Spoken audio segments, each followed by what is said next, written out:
Today I'm joined by Seth and Tyler for O8 on choosing the right agency partner. So let's dive into some of these questions. First, how do prospective clients find you?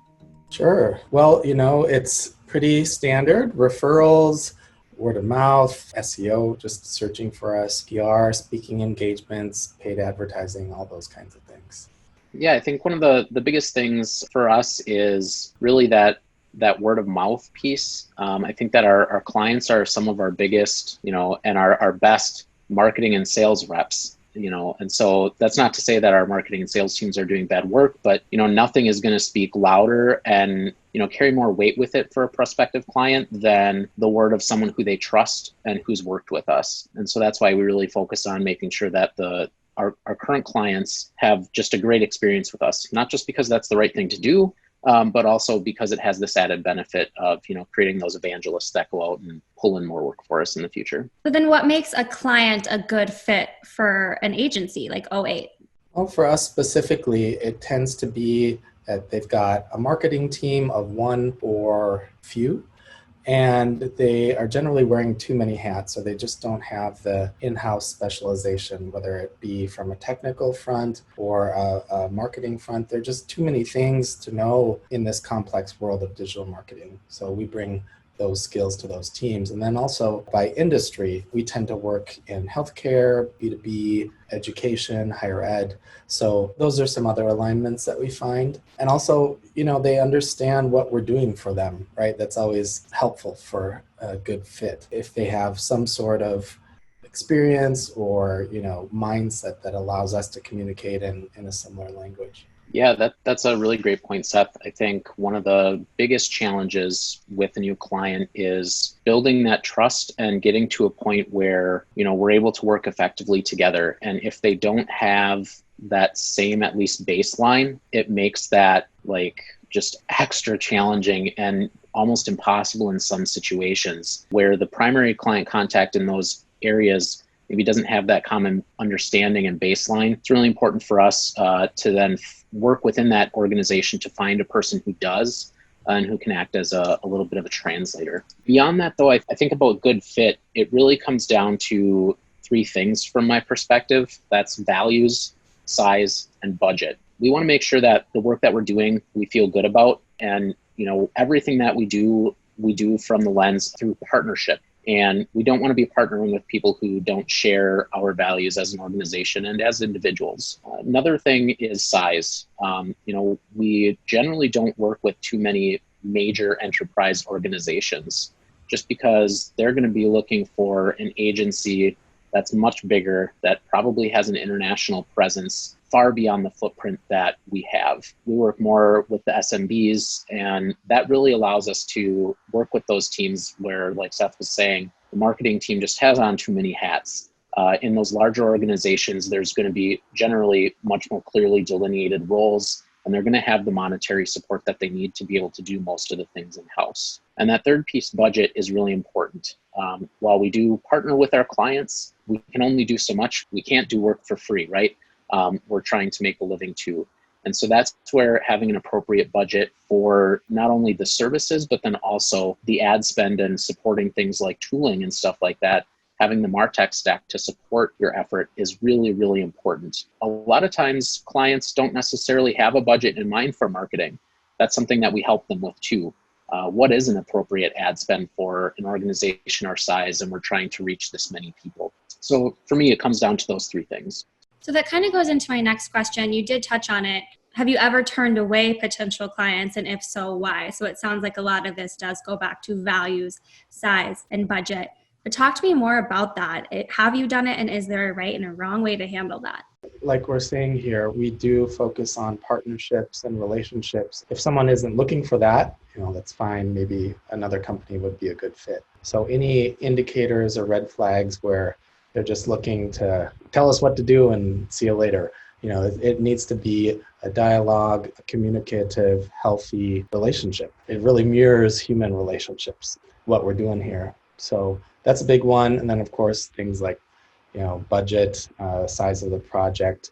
Generally, if it's too small and we're busy, there's a certain floor at which, okay, by the time we're done talking and writing the proposal and everything, it's like the value of the whole project is already eaten up. So we do put a floor on budget for sure. Yeah, I think you've kind of hit the nail on the head, Seth. Really, I think, and even on like the backside of the sales process with existing clients, we have had to unfortunately terminate a couple of relationships just because unfortunately not everyone recognizes that we're people too, and that respect and that partnership is really important to us. And if that's not there, then we're going to help transition them to a different agency that's going to be a little bit more in line with what they're looking for. Absolutely. My thing is always having a clean house here at O8. And part of that is just respectful communication, and we're all human beings. Let's work together. It's really not that hard, having our things like deadlines clear and milestones and just communication. But of course, there are folks who don't do that, and we do have to put some healthy boundaries in place, just like any normal human relationship. So it sounds like you guys have built an awesome foundation there here at O8, which I can attest to. I love that we are particular about who we work with and making sure we have these long withstanding relationships with clients and making sure that they're all happy. But in your opinion, what is O8 best at? We've tried putting it into words several times, and what we're kind of coming up with is this notion of a fractional marketing team. And really it's extending your marketing team or the client's marketing team with ours. There are a lot of agencies that are maybe siloed, like, okay, you put in the request and then here's the answer, or there's not transparency, or there's not communication, collaboration. Really, working with us should just be like chatting your coworker on Slack. We're there to help. We're proactive. We're really trying to mirror, just other members of what would be a healthy marketing team. So that's, I think, biggest distinguishing factor. Also, we're a highly technical agency.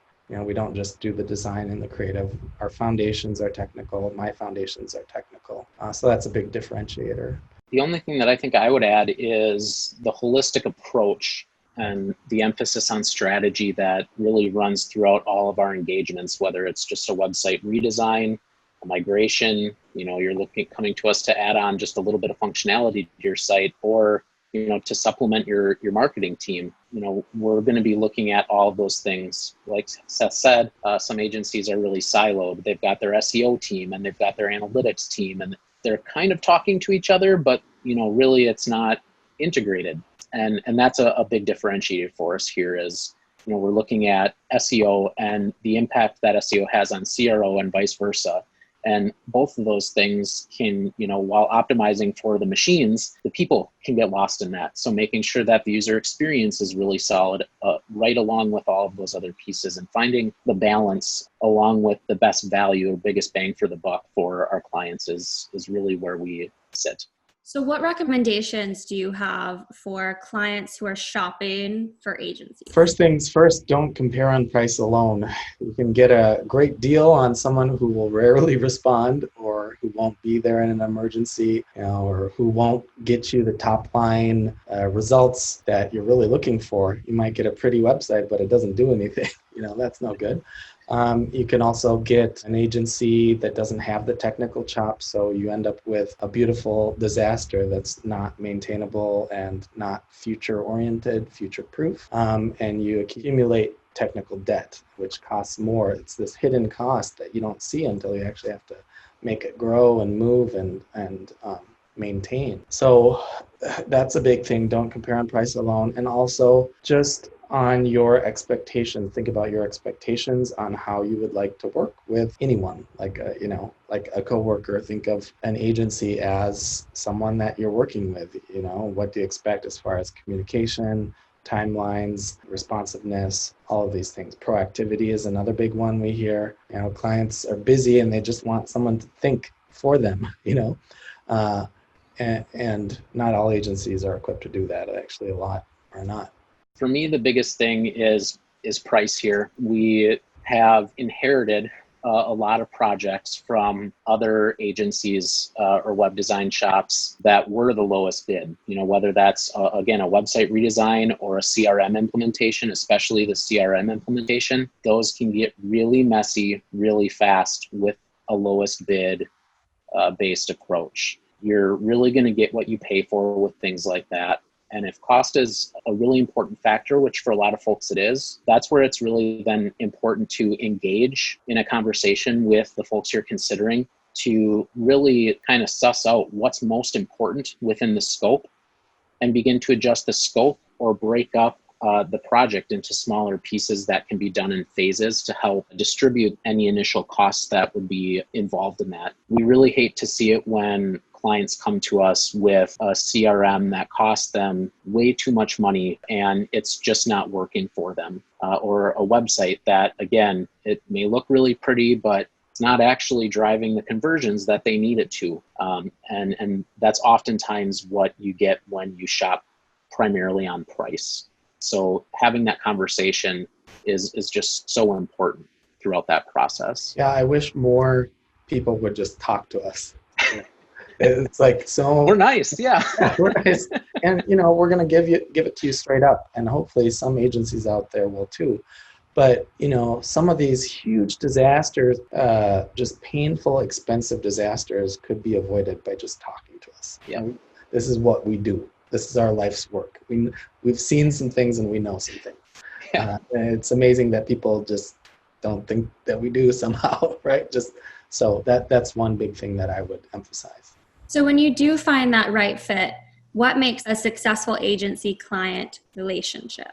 You may have heard us mention partnership a few times, and that really is what it comes down to, is both sides in the equation are willing to truly partner together. And those are always the engagements that usually get, but more often than not exceed the expectations on both sides, and turn into really long-term successful partnerships. I would also add, kind of as a subtext, the notion of respect. We respect what you do, and then if you kind of respect what we do, there's a certain level of communication that happens that maybe we need to just talk and figure something out and understand each other. That sometimes that's half the battle. So I know we credit a lot of our success to our team here at O8. We have amazing people that, Seth, you have spent years building to make sure you have this all-encompassing holistic team full of great minds, technical minds, and also great values. But with that, we also have a lot of internal tools and processes that we use that we've also pretty much perfected over the years that we credit a lot of our success to. So talk to me about those. What types of tools and processes are used at O8? Yeah, well, we're a big fan of the tool called Teamwork, which is our project management portal. There are a lot of them out there. We've demoed tons of them. For us, this seems to work really well. I kind of say it's like Basecamp with some software development tools. It's definitely more complex than that, but it's quite user-friendly. Our clients can get in there and use it quite easily, and it provides a lot of transparency and ongoing searchable, context for everyone on the project team. So we really like that. And also, Slack, Zoom, all these ways that we work together. We come up with fun, interesting ways of using them with each other and with our clients. And of course, there's different processes like our Agile process for managing projects, closed loop marketing. I think the thing that really is just kind of like sticking out to me the strongest is every agency has their secret sauce process, things like that. The thing that sticks out to me is that our processes are flexible. When you're looking for that agency, especially when it comes to development related things, you're going to get a lot of agencies that have a very, very rigid, almost black box style development process that your team will be expected to learn and support and be reliant on moving forward after the engagement ends. If that doesn't align with how your team works already, chances are that engagement isn't going to go well. And double the chances then that engagement, after the engagement, is going to be a real struggle for your team as far as support and maintenance goes. The processes that, Seth, you've worked out are flexible, so that, if we have an agency, or if we have a partner that likes to primarily work out of their email, and they don't really like to jump into these new tools, our processes have mechanisms in place to allow that flexibility, where you can work almost exclusively from your inbox if you want to. If you are a person who's on Slack 24/7, we have mechanisms in place in our process to appeal to that and to address that use case and that workflow. And the same thing goes for the technical side and the development pieces. We don't have that black box, development, DevOps environment and workflow that you're going to be stuck with for the rest of the lifetime of that product. We'll work with you to find the best solution, something that's going to be sustainable for your teams, so that we're setting you up for long-term success and not dependency. Our goal has always been to remove friction from the process of working with us, right? So we even just added the ability to text us on the go. We don't know if people actually want to do that, but hey, let's find out. So there, you can use all the tools in the world, but if you don't make it a smooth user experience or a frictionless experience, then the tools don't matter. So that's what we have developed our tools and processes around, and flexibility, like Tyler's saying. Well, thank you guys so much. This was super insightful, a little glimpse into agency life at 08, and we'll talk soon.